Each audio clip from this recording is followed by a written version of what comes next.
めない夢よ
Movies. You been to the movies lately? 2022 was unparalleled. The blockbusters were back on form. It's the year of murder mysteries and multiverses and Moonlight Sonatas and mad monkeys. That was a bad monkey. How bad was the year? Honestly, pretty fucking bad. Until it then suddenly got very, very good. In no small part, thanks to the amazing year of cinema releases that was 2022. My word, best on the record? Sure. I say that all the time. There's so many movies this year I need to talk about that we are just ditching a numbering system in general. I'm just gonna talk about as many movies as I can until I run out of words or air. Lord have mercy. I watched 125 new films in 2022 in the cinema. Do I have a movie problem? Yes. Was it exacerbated by getting this little baby? Yes. I finally got to live out my joy of living in a cinema for a weekend, seeing 6 movies back to back. Best movie, Banshee. Worst movie, Chippendale. First movie, Parallel Mothers. Last movie, Fire of Love. Biggest disappointment, Black Panther 2. Big surprise, The Bubble. Seriously. Favorite character of the year, Mr. Wolf. Favorite performance, Brian Tyree Henry. And the weirdest film of the year? The Nan movie. You think it'd be like Mad God or any of the Japanese horror. No. It was the Nan movie, in which Catherine Tate bravely resurrects her most irrelevant character, gives her a touching biopic war origin, and then gets way more earnest than the Nan movie had any right being. Till the day my mother said those dreadful words. Your father died this morning. Tuberculosis. And I do miss my now. I miss her. You don't appreciate what you've had till it's gone. He was a wonderful man. I tell you. And after all those years, all that chaos and commotion, suddenly, it all stopped. Tony, I just want you to know. Yeah. It's true. Mad shits. If you didn't know that Catherine Tate's long-dead Nan character was a progressive figure for 1940s racism in the UK, now you do. Step away from those white girls, boys. Excuse me. Do what? He'll step away from no one. There is a part where Nan takes Molly, and there's animated parts that scared me. It encompasses the whole human experience, probably. I'm not kidding when I say that Catherine Tate's Nan character has some real pathos. This is what's wrong with you film buffs! Pompo the Cinephile, animated comedy about Nollywood. And just the whole filmmaking process. I don't usually like films that land this close to home. Nobody likes watching movies about their profession. There's none of that dreamy-eyed naivety here, just the love of the game. Please do a triple viewing with this, The Fabelmans, and Babylon. It'd just be very funny. It's a complete power fantasy, in that a young boy is given the keys to the kingdom, absolute free reign to make whatever movie they want to make. If you showed this to any given 14-year-old, you could drastically change their lives for the worse. Pompo the Cinephile is a well-edited, slick little movie. It ends on the cleverest bit of dialogue I've heard in forever. では監督、本作で一番気に入っているところを教えていただけますか？一番気に入ってるのは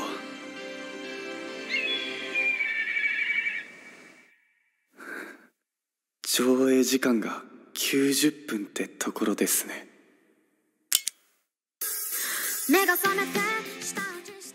Phenomenal, idealistic little dream of a film. It reminded me why I am where I am, and it restored a little bit of faith in that old fucking dream factory. Look, schmaltzy movies deserve schmaltzy reviews. When I wasn't getting opportunities this time last year, and was truly at wit's end, ready to pack it in, this hit different, and its eagerness, its youth is so infectious. It's not realistic, but it is about hard work. This is not a safe set. My god, join a union, my dude. It's interesting what parts of the power fantasy the film doesn't glamorize. Also, don't think this is intentional, but Pompo, the titular bitch, Nepo baby. Maybe it is a realistic depiction of the industry. It's about as relevant as, say, Singing in the Rain. But you know what? It was empowering all the same. This is how I'm gonna feel editing this video later. Like fucking Goku. Kamehameha? More like export settings H.264. Photocopier. Shut the fuck up, okay? Did you take a shit in the copier? Straight A Indonesian student Sir loses her scholarship and her family after pictures of her drinking online start circulating. After meeting previous victims, she finds a conspiracy in their small, cruel community. This one's grim. It's about a girl fighting for survival, for truth, and as a result, decency. It's a nasty little world built to protect the worst of people. The movie, that is, not Indonesia. I got so swept up in Photocopier. I can't give the game away, but it's a film about the fear of being ostracized. How social double standards will ruin your life if gone unchecked. When Sir gets hurt, I feel cheated. And when actress Shanina Cinnamon doesn't pick up an Oscar this year, I think she'll be cheated. Glass Onion. Everybody has already said everything they have to say about this Knives Out mystery. Not me. I was head over heels in love with this thing. I've looked up every single Daniel Craig interview, every single thing Rian Johnson has said about this movie, and it's turned into a little bit of a rabbit hole. Rian Johnson, Miracle Worker's latest film is bound to become a forever classic, but it's so contemporary and topical and of the now.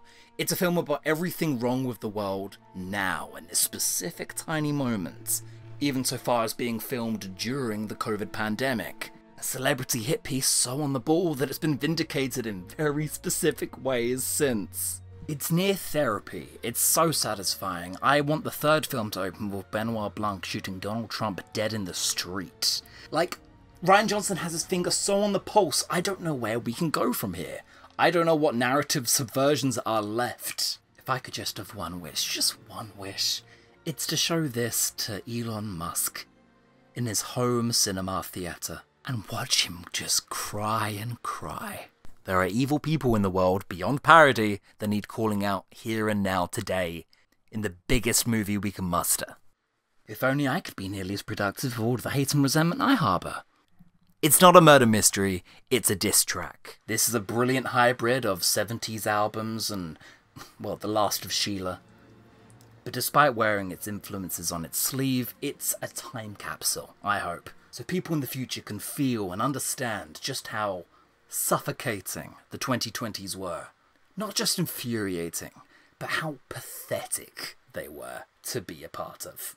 Second-hand embarrassment from living in the world of insecure baby men. The world is made for these people, and I'm gonna need 20 more glass onions to get through it. I wish we weren't living in Elon Musk's world. I wish we were living in Benoit Blanc's world. I do remember saying at one point, if Rian Johnson's next film is a 10 out of 10, then yeah, he's one of my favourite filmmakers of all time. Glass Onion was a 10 out of 10, and now Rian Johnson is one of my favourite directors of all time. If I did have one issue with it, it's that Ed Norton's character is a bit like, Jack Robertson from Doctor Who. The powerful people you're parodying are such blatant caricatures already that you're already writing more nuanced and dignified versions of them. Glass Onion's like therapy. After Sun, on the other hand, is the reason that I needed that therapy in the first place. It's a movie of flashbacks as a young girl, now grown, tries to reconnect with her final memories of her father. 20 years ago, little 11-year-old Sophie goes on holiday with her dad. And you know what? Both of them are kind of figuring stuff out. Figuring themselves out. In ways that put me back in touch with emotions and memories and sensations I haven't thought about since I was 11. Just the stifling nature of a hotel balcony it's really evocative. I think these two characters are the most represented I felt all year. Inside you there are two wolves. One of them wants to fuck their dad, and the other wants to walk into the ocean. I can see myself returning to this one a lot, but I don't actually recommend it to everyone. I think it's too hard going. Seriously. It's so bittersweet nostalgic that I think it will hurt some people who went out to a fun, sunny movie not wanting to get hurt today. Just powerful, sentimental stuff. I'm keeping tabs on these two actors forever now. Oh, to be an only child on school holiday, discovering girls and contemplating your 11 years of existence. Dad fucking aside, are we sure these aren't my home videos? I recommend After Sun.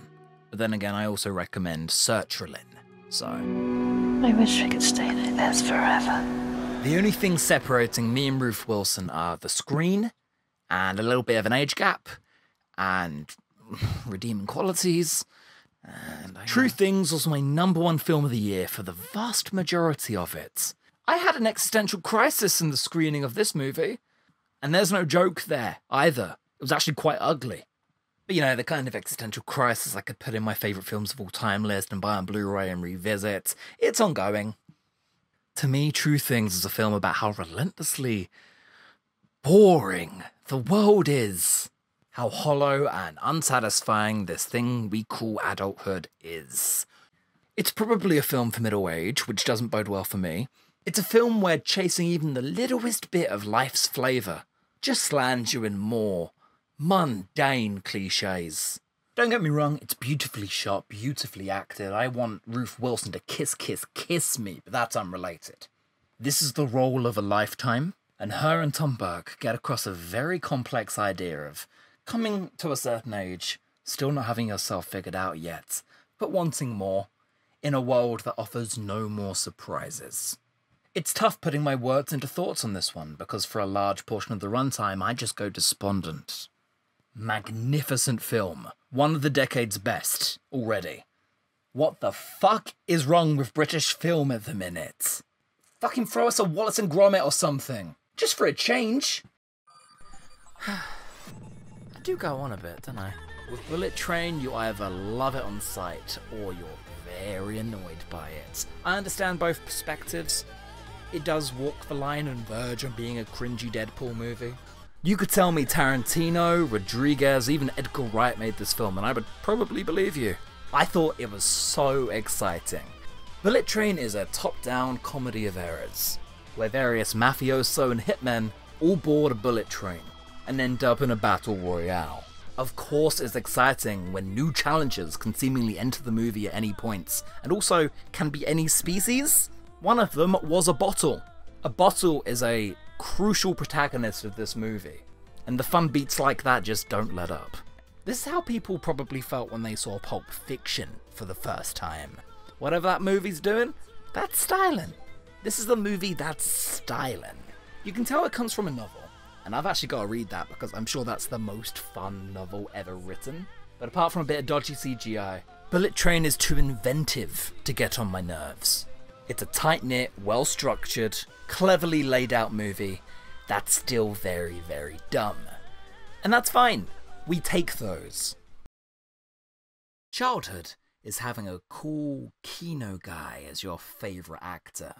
Adulthood is realising it was Bill Nye the whole time. This man has the coolest filmography seen to man, and now an Oscar-worthy performance in there too. And it feels very overdue. This was the strongest year of the Oscars for Best Male Lead. My god, what a stacked category. And let's be clear, he has not got an easy job here. He is contending with Takashi Shimura and Akira Kurosawa. Big boots to fill if you're going to adapt one of their most iconic movies, one of their most culturally specific movies. Wow, following up Ikiru is a big task. It's quintessentially a Japanese story that then translates suspiciously well into metropolitan England, letting social cues and manners make us subservient, an eagerness to accept things just as the way they are that can never be changed. Wearing misery as a trophy that you can inflict onto others in a social setting. Yeah, we've got all that stuff too. From when I was a child, what I wanted was to be a gentleman. Life just crept up on me. Not happy, not unhappy. It's dour. I'm not saying it isn't dour. Old man insecurity is something that breaks my heart. And when you make my movie granddad go through these profound questions about life and work balance, it gets to me personally. And yet the film is, more than anything, just kindly, as dignified and soft as its lead character. You could very quickly veer into weird territory with this sort of story, and land in a moral that basically says, work a good life and you'll have lived a good life. Citizen? I think the original is kind of about the mythical, hard-working Japanese man. And that might just be where living overtakes it. It's just the done thing to work your life away and have the years flash before your eyes. It's just polite. Watching a lot of films about the weaponization of dignity lately, and this one strikes a nerve. It's also less creepy than the original. Great, there's a whole subgenre of old man hyperfixates on a really young girl, and this is the only one where I haven't wanted to call the police. Bill Nye got cheated. Oscar sweep 2K18. Let's give it to him retroactively for Detective Pikachu. Hand it over. Hey, what's your favorite meta movie? The fifth Scream movie might have changed my life. I'm so annoying about it. This series is so coy. You think you're watching it, it's watching you. You think you've got it figured out cliche-wise, it knows the cliches, and it knows that you know the cliches. Add to that my favourite cast of characters in the genre, and a giant middle finger to franchise storytelling. And you've got Scream 2022. Even the title is playing games. It's the first one without series creator Wes Craven, and it comes with such a loaded, well-thought-through manifesto for horror and the last 5 years of franchise blockbusters that I've watched it maybe 10 times, and I'm still finding new stuff in the 5th edition of a camp slasher movie. It's so weird talking about it now that even Scream 6 feels so distant in the past. That's what happens when you put off a video project for 8 months, Sam. Ultimately, the Scream series is just an excuse for hot people to play dress up and be really villainous and gay and have great fun doing it. That's the series, whilst also trying to one-up the postmodern mess that came before. And it always kinda does. Scream 5 feels like the logical end point, and I'll probably get more into that next year. This year? Ah, fuck. Scream wasn't the finest film of the year by any means, but in the long run, it's gonna wind up being my favourite. Bliss. This movie fucking flirts with me narratively. It wants me bad, and it's laughing at all of my jokes. I'm not the fucking killer! I know. Welcome to Act 3. Is he a suspect of a serial killing conspiracy? Or is he just a film student? So, Black Panther 2 was a movie inevitably born out of tragedy. Depressingly, the finished product just adds another tragedy to Marvel's belt. Yeah, hot take time, here we go. I can't tell you how many people I know who dropped off after Endgame, who Phase 4 drove away. For me, it's just been the biggest highs and the biggest lows. Wakanda Forever is a copy-paste of the first film. I love the first film, it's one of the very best. But you don't pass the torch by literally repeating 2 films worth of development and pasting it onto an existing character. We've seen T'Challa overcoming the path to revenge. We do not need to see his little sister go through the exact same hero's journey. And that extends to most of the movie. We've got the same music, sometimes track to track. Same set pieces, we need an action late night car chase. The sense of humour, bagging on old jokes. Sympathetic villain, oh, this guy does not hold a candle to Killmonger. I feel like you could slap him and he'd cry. It's too similar. It's too safe. I understand this movie was probably killed in pre-production, but I can't believe this is a Ryan Coogler movie. It's not about anything. Don't you love that bit where Angela Bassett takes power and immediately revokes the moral of the first film? Her son's dying wish to spread resources with the rest of the world? Nah, that's over. Ryan, what are you doing? You did Creed. I know you can pass the torch. As it stands, this is... it's more than bad taste for me. I think it's shameless. And it gets away with all this because of all of its posturing. So many sad, weighty conversations about nothing. At the time of the third funeral scene, it's like, yes, we get it. Phase 4 is about overcoming grief. Not a continuation of the story, full stop. It's like an onboarding, a changing of hands. The stuff that should happen off screen. I remember back in the day really wanting Shuri to get her own movie like they were doing in the comics, make her the next Black Panther. And they did it. I got my wish, I guess. But this is just character assassination. In the film's climax, when she finally gets Black Panther peeled, it's a big moment. You're meant to feel proud? I felt sad. She doesn't make it her own, just has to fit into the late Boseman's shoes. And it doesn't work. It makes her look small. If this truly was made by the same people as before, I would imagine it'd culminate in a moral about giving power back to the people. Everyone in Wakanda is given the Black Panther serum. T'Challa lives on in us all. Maybe we could do away with this outdated system and question what Wakanda can be, and create an anti-monarchy story about tearing down what came before, distributing power evenly to the people. No? Sorry, does that actually sound about something? I'll just go sit in the corner. Hey, did you guys see Quantum Mania? I liked that, I know, I'm fucked in the head. Instead of funeral scene after funeral scene, I just think what could have been an even greater tribute to the late Boseman would have been a movie that actually continues the story of his last character. No, instead we're treading water and passing on hand-me-downs. But I did really like Doctor Strange too. Me and Erin were sat down in the cinema, had our popcorn and a drink in the other hand, and we were cheering. Like little babies. Like little nerdy babies.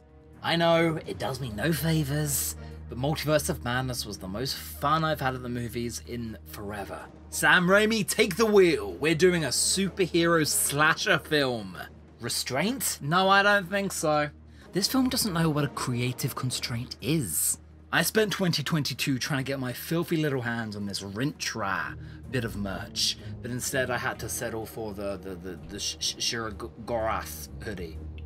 Like, I guess I'll live, but... Look at this! The king is back! It's a big box of tricks.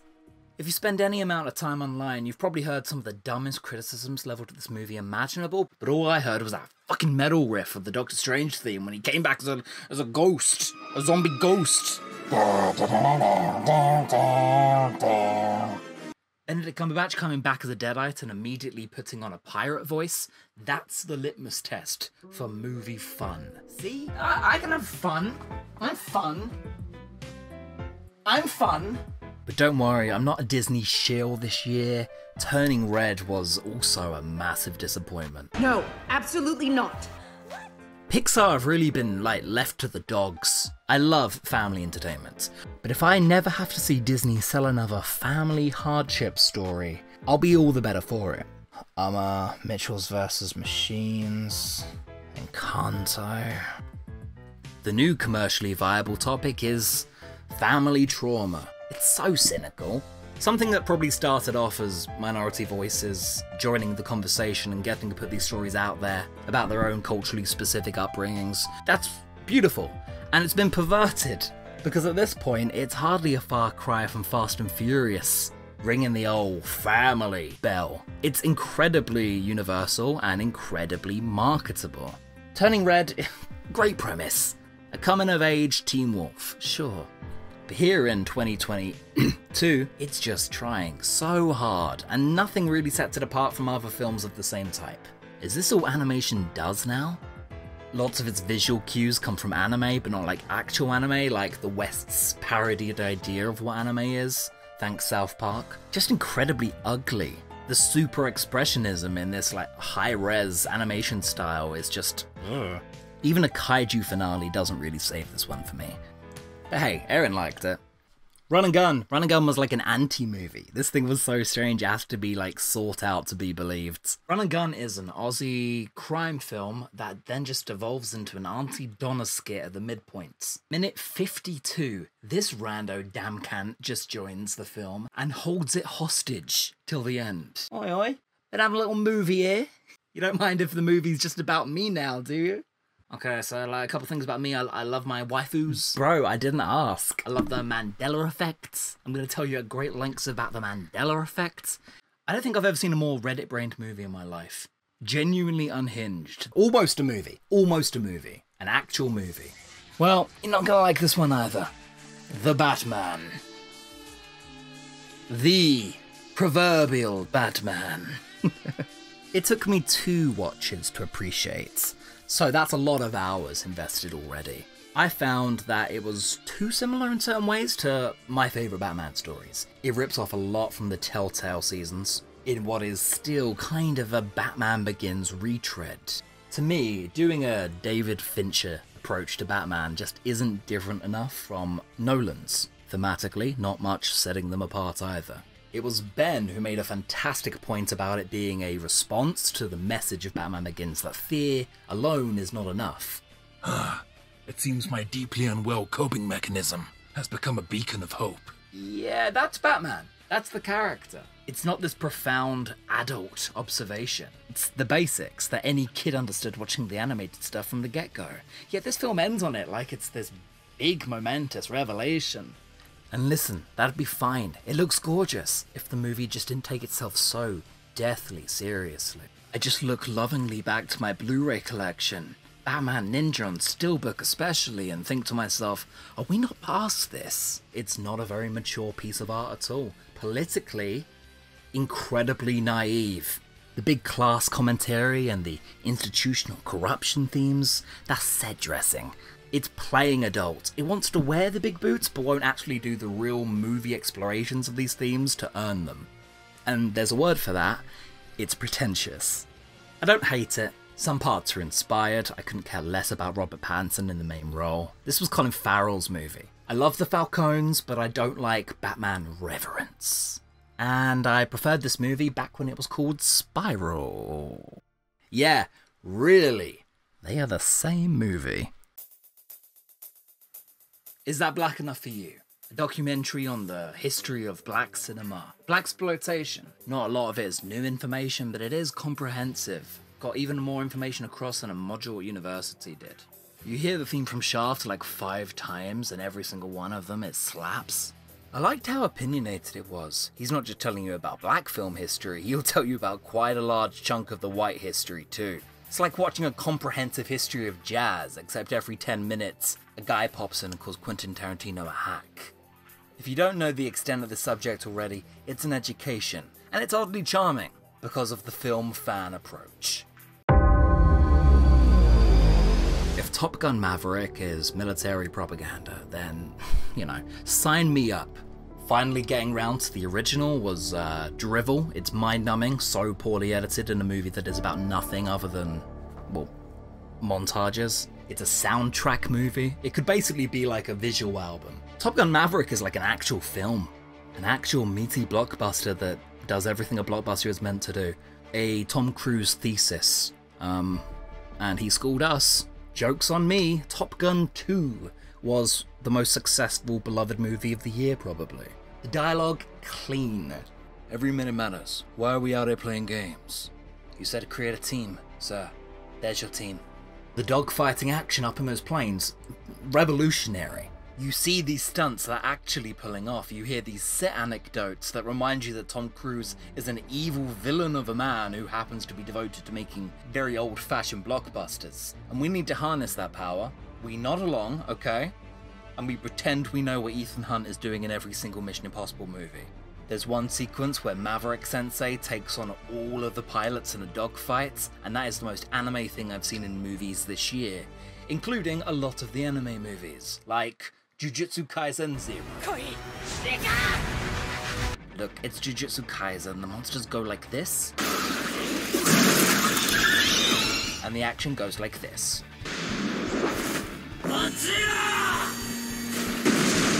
Please watch Jujutsu Kaisen. This shonen series is not trying to reinvent the wheel, but it is incredibly slick and incredibly accessible. This works as a better jumping on point to the series than the series itself. A deeply likable cast with awesome skill sets and clever battle tactics. There's a reason that when I left the country this year, I saw Jujutsu Kaisen everywhere. This is the best that the shonen basics have looked in a good while. I imagine this is what wrestling is like. And it also moonlights as one of the best horrors of the year. Fruits Basket, on the other hand. Imagine Lolita told from, this is gonna sound bad, a Japanese perspective. In a feature-length prequel origin to the series that I never watched, but I did see the trailer for a lot on an old VHS. So, you know, basically, come experience the love, the bond that started the series between a rebel student and her grooming teacher.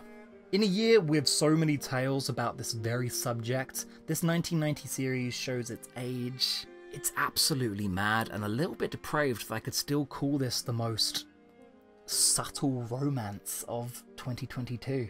But somehow, despite this, it winds up as one of the best examples of the genre this year.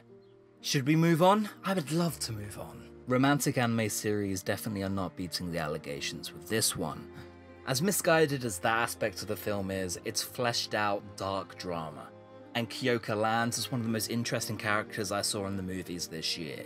It turns out it's fine that I don't know the series, because it opens with a 30-minute recap of the show. The Cliff Notes version. I was very scared and confused. But in the other screen there was a Dwayne "The Rock" Johnson movie, so I thought, you know. Anime characters were getting hit by cars this year, in a big way. Belfast is a curious case. Oscar-nominated, Kenneth Branagh directed coming-of-age story about just a wee little family in Belfast during one of the most tumultuous times in their history. Tackling a sensitive subject, but positioning it in the eyes of a child, the ground level of how a family would react to their very streets becoming war zones. But it's every bit as much a film about a 9-year-old called Buddy who wants to go to the movies and spend time with his grandparents and confess to the girl at school. And it's because of this unique perspective the film can be naive, innocent, sympathetic to the tangle of lives around him. Belfast is absolute time travel. You might even be able to squeeze out some empathy from a boomer. This is an ideal boomer experience, in that it combines sympathy, sentimentality, and nostalgia all together, and they'll just see their own childhoods. Really evocative, really nice. Colin Morgan's very pretty in it. He's getting typecast as a lot of IRA members at the minute, so if anybody wants to reach out to him. Most of all, Belfast gives you a lovely Irish family, and then it tears them away after 2 hours, and I don't get to see those guys again. Judi Dench grandma. Will Judi Dench grandma be okay? Can I come visit? No, Sam, no. On to cursed doll movies now, a beloved favourite. It's Pinocchio. All 3 of him. Sometimes this happens just by complete coincidence. This year there were 3 Pinocchio adaptations and they were all deranged in their own special ways. I didn't see... Father, when can I leave to be on my own? That one. You gotta have some self-respect. The Guillermo del Toro one was... a lot. I think it's when he gets to the Dark Souls stage of the movie where Pinocchio realizes he can walk through the gateway of life and death, and you realize what you've gotten yourself in for, and that's just where the weirdness begins. Forget about fairies and magic donkey songs. This is Del Toro, so it's a movie actually about the long history of Italian fascism. What does it mean to be a good boy, Pinocchio, in Mussolini's Italy? No, I'm not kidding, he's in this movie a lot. And it's not like the original Disney Pinocchio is this safe movie either, it's deranged by modern storytelling standards. But even that depressing oddity would not have a demon sphinx of the underworld. It's gothic, it's pretty, it's creative, just not for Del Toro's standards. This is well-walked ground, this is Pan's Labyrinth, this is Kronos and the Devil's Backbone. I've seen it before. which does lessen the craziness of it all, but he's never had this many talented visual artists working under him. I do remember drifting off during the third act, but it's still the most gorgeous and outlandish version of the project it could have possibly been. And then the live-action Disney version. I don't watch any of these fucking things, I refuse. There was Jungle Book and just the Will Smith scenes from Aladdin. It's rewind time. It's garbage, it's absolute schlock, but I think I can defend it. I don't think they know what they've made, but what I see is a pantomime.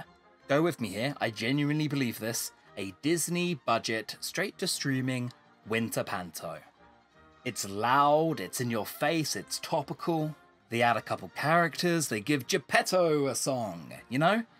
It feels like every single character is the drag character, including Mr. Hanks, who you would think, acting in a CGI green screen void, would be having a miserable time, but you look at him and he's having a whale of a time.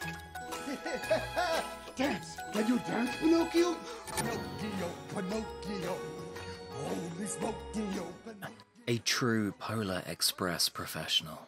It is abysmal, yes, but I think it has more purpose existing and more right existing than any of these others do.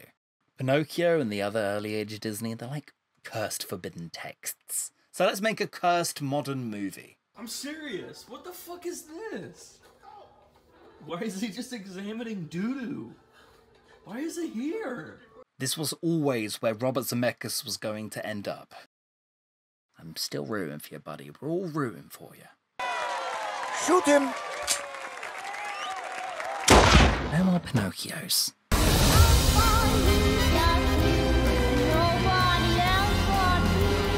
X and Pearl are two parts of a trilogy that released in the same year. Almost months apart, it was very refreshing. I loved X, don't get me wrong, but it's light horror. A love letter to a certain era of horror and proof that the filmmakers could replicate that aimless aesthetic. X is great, so matter of fact in the same way Black Christmas is. It telegraphs its scares, delayed but very sudden rise in action, and just capturing this thing that only old horrors seem to do, where they'll look you in the eye as they're about to scare you. So I already have an eye phobia, now let's add old people and crocodiles to the list. Yeah, he's lurking. He's lurking the whole film, and I dread him. It's got the two big actresses of the year, that being Jenna Ortega and Mia Goth. And I do feel like they're both giving more than they've been given. X and Pearl, they're simple movies, and I'm glad the prequel followed so close behind, because I wasn't sure if it would stick with me. With the horrible images from X, and Mia Goth's acting in that last minute, I can confirm these movies are not going to leave my brain.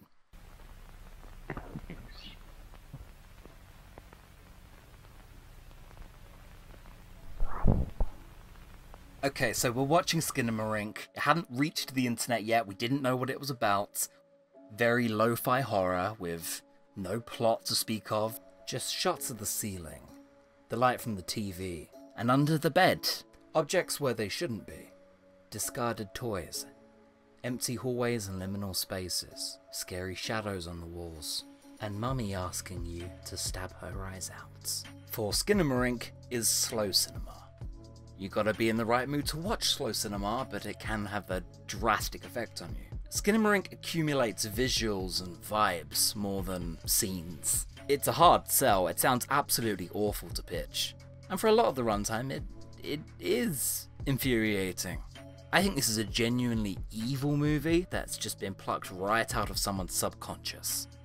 Not impressive, per se. I think you could take a camera into your dark garage, present it as a short film, but say and do nothing, and the audience would be scared. But just because I know the tricks doesn't mean I can't still be scared by them. There's two scares in this. They're not big jumps, but they are horrid. And they have 45 minutes of anticipation each attached to them. You have to remember that. Cut back to me and Erin an hour in. I suddenly think to myself, this is the kind of movie where if the power went off now, I would shit. Guess what happened 2 minutes later? Look, that wasn't part of the intended experience, but holy shit, Skinamarink left some scars. I'm glad we all experienced it on the internet together. I can't imagine watching it in cinema. TikTok and my American friends, they were all saying, you've got to see it in the cinema. I couldn't imagine anything worse. Ideal viewing conditions are 3 AM, lights off, bunched up in front of the TV like a little kid, no phone. Let's reawaken some of those dormant fears. Those faces you made out in the dark never left. It's an interesting film, but I also feel like you could take the last 5 minutes, present it as a short, and you'd have the same effect. If we're talking horrors though, Nope had the scariest 10 seconds of the year. Wanna see?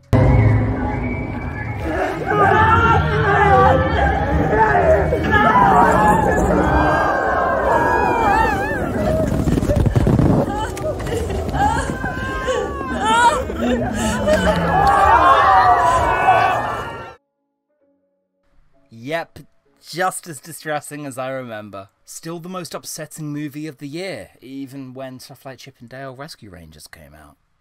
Nope is a masterpiece. Nope is better than Get Out and better than Us. It's with Nope that I'm finally on board with Jordan Peele as a director. For life. Every single detail in this movie has been considered, from background details to characters' names. There's so much to pick at in Nope. And it seems to be one of those movies that no matter how much time you give to it in your head, it will reward you for it. But it doesn't get lost in its clever details. I understood it all on first viewing. I had a complete package there and then. Hashtag Gordy did nothing wrong. Daniel Kaluuya is slowly growing the coolest filmography in Hollywood. As he should, he's a local. And it has some of the coolest filmmaking decisions and set layouts that you've seen in many, many years. You can visit the theme park on the Universal Studio lot, and there's nowhere else in the world I want to go more. You need to see the way they shot the night scenes. It's unreal. An indictment of the industry, and a middle finger to a modern day form of exploitation. I'm dying here, trying not to spoil anything about this movie, but I think, if I can, just for 2 seconds, who else but Jordan Peele would look at a UFO and think, what if a UFO doesn't want their picture taken? Best twists of the year, best poster of the year. I cannot stop thinking about it, please help. Gales of song, guide me through the storm. Here's me in an empty IMAX screening. Here's me in the Bell shirts. Mamroot Soda cannot bring himself to make a bad film. He's my favourite director, and this doesn't change a thing. It's funny, but not the funniest. It's pretty, but not the prettiest. Its soundtrack is good, but not the best, which is bad about a movie about a pop star. And the script, I would throw the script out. Start again.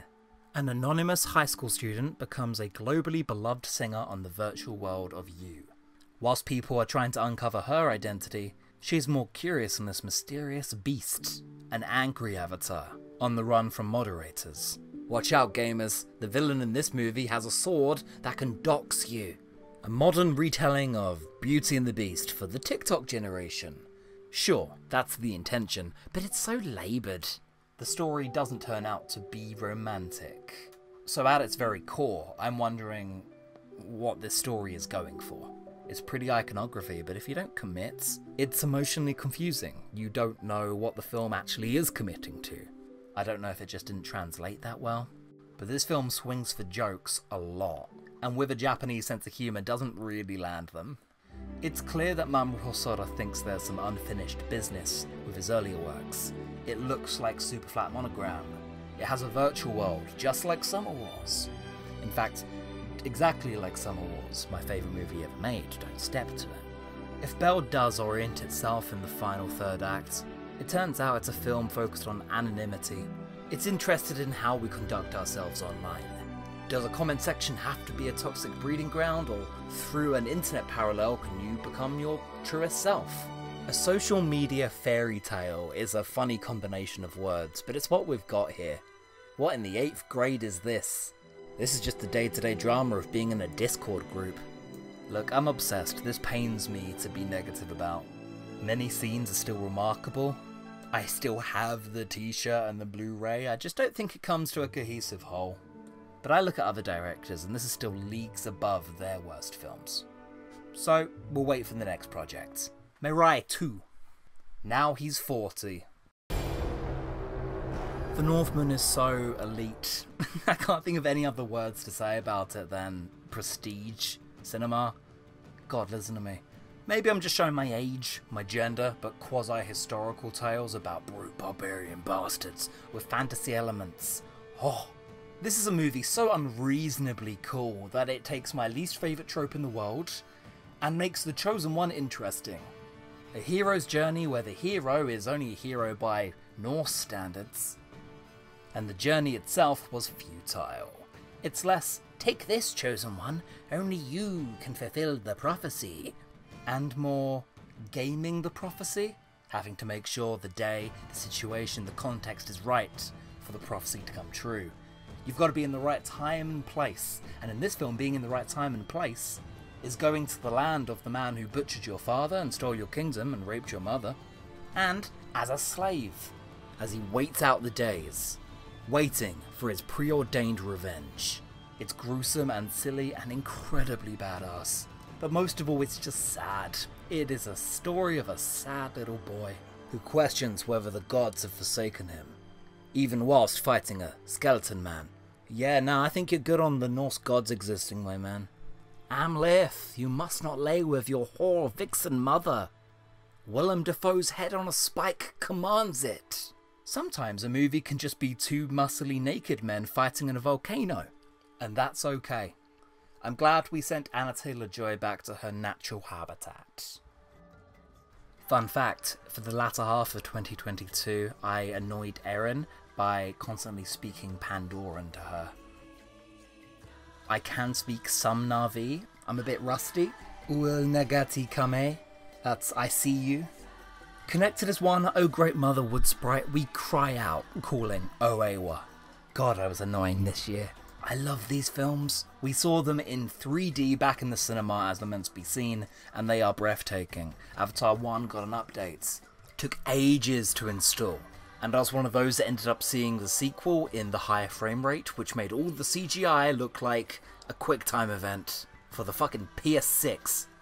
Little known fact that not many people are talking about, thanks to the re-release of Avatar 1, Avatar's retaken its #1 highest grossing spot from Endgame. Cameron reclaims the throne. Yeah, he's a nutter who tried to drown his cast and then, many years later, hires these actors again to work on a film called Way of Water. But he's also a capitalist miracle worker, who we have to just keep giving these budgets whilst he's still around. It's a movie so beautiful, with frames so deep, that you get sad when certain scenes end. You get sad when a frame changes.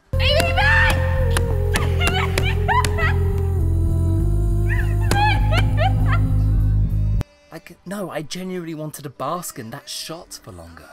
Ooh, I got Avatar fever. Honestly, there's so much to say about Cameron's anti-cap, multi-billion blockbusters, and Avatar blatantly gets the US audiences to root against their own historical race memory. Those politics, no matter how universal or derivative, exist in the biggest movie ever made. I think that's so cool. And still dullards can only seem to repeat the same 3 jokes about it. This movie is why you do not bet against Cameron.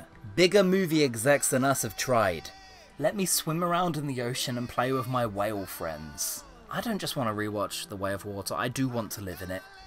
Make me a Na'vi, let's do that thing. God bless this mad bastard, and Iowa. What I really wanted to win the Oscar was Banshees of Inisherin. Best film of the year, one of the best of the decade, and one of my favourites of all time. Martin McDonagh, I love you. I love you. I love it when people compare my writing to you. My God, what an honour. I love your fascination for all things Irish, and mostly Colin Farrell. Yeah. You're working with 2 of the greatest actors of our time, and you know it, so you give them the best material. Banshees made me weep in the cinema for very excruciating personal reasons. Let's go with Guilt and Despair. They're the big 2. It's a black comedy, and I'm crying. Just the saddest movie ever. There's not been many happy movies on this list. It's been a sad couple of years, hasn't it? So when Banshee starts, it plays like a comedy skit. It plays like a silly little short film. And then over the course of 10 minutes, you realise this is actually the most compromising, awful, personal scenario you can think of. And it's only another hour in till it's confirmed that it's a movie about self-destruction. A movie about how depression can ruin the lives of those around you. Seeing Colin Farrell go from bumbling guy down the pub to Satan is a harrowing journey, and I feel every single step of it. Every part of this film was nominated for an Oscar, and it deserved to win. All of them. There is dodgier ramifications to the bigger picture. The Civil War happening in the distance. Not the cleanest of metaphors, not the most responsible of metaphors. But it's hard to believe that that's all there is to the film. It's such a simple, universally understood situation. And that reading unnecessarily makes the movie smaller than I believe it is. No, you come over here, Ben. Tonight I represent the Fighting Irish. This movie isn't just gonna stick with me on my favourite film of all time list and my DVD shelves. No, it's gonna haunt me. Smile, on the other hand, I forgot about the second I left that screen. Dog shit. It has every single horror trope from the past 10 years in one movie. It is so desperate to scare you. Always aiming for the cheapest possible reaction it can get out of its massive crowds. And it did attract massive crowds. Cynical movies like this, they come out and then they make everything they're riffing off of look bad by association. We've got gaslighting, family trauma, the partner that doesn't listen, a family history of mental illness, the breakdown of reality, jumps, scares, a third act surreal monster. Oh look, I've got bingo. I laughed at the initial trailers. I thought maybe it would be a little bit more tongue-in-cheek than it was. Annoying, predictable, without a single original idea in its head. It looks and plays like a kid's media studies project. And then, in the last 5 minutes of clusterfuck, it gives you the most gorgeous, horrifying practical effects you've ever seen, and it's like, no, you can't be getting a personality now. Please avoid, you gotta avoid. I didn't, and listen to me, I'm miserable. And lastly, the true Oscar winner, Everything Everywhere All at Once. This film didn't satisfy me on the first viewing. I know. Let's get it out there. It's excellent. Possibly overrated, yeah, sure, but I don't care enough to actually look into it. Fun surrealism, miracle action, a wired sense of humour. Raccacoonie was the funniest joke of the year. And yet I came away from it thinking it was a bit saccharine.